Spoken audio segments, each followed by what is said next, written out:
বুধবার বিকেল নামতেই চিলির ইস্টার আইল্যান্ডের আকাশ ধীরে ধীরে অন্ধকারচ্ছন্ন হয়ে পড়ে। স্থানীয় বাসিন্দা ও পর্যটকরা ভিড় করেন সেখানে, সবার চোখে বিশেষ সুরক্ষামূলক চশমা। মূলত বিরল সূর্যগ্রহণ দেখতেই এখানে জড়ো হয়েছেন তারা। দিনটিকে স্মরণীয় করে রাখতে আশেপাশে সঙ্গীত, উল্লাস আর উৎসব মুখর পরিবেশে মেতে ওঠেন সবাই। প্রাচীন মোয়াই ভাস্কর্যের সামনে ইস্টার আইল্যান্ডে চলে এই বিরল মহাজাগতিক দৃশ্য উদযাপন। মার্কিন মহাকাশ গবেষণা সংস্থা নাসা জানিয়েছে, এই সূর্যগ্রহণে চাঁদ সূর্যকে পুরোপুরি ঢাকতে পারেনি, কারণ চাঁদ পৃথিবী থেকে অনেক দূরে ছিল।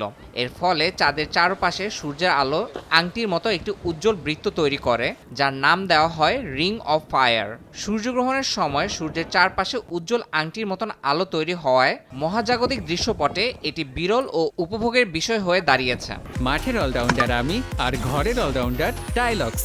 টাইলক্স টয়লেট ক্লিনার, ক্লিন মানেই টাইলক্স। প্রায় 1,75,000 মানুষ এই সূর্যগ্রহণ সরাসরি প্রত্যক্ষ করেন। ইস্টার আইল্যান্ড ও আশেপাশের এলাকা থেকে এই বিরল দৃশ্য দেখা গেছে।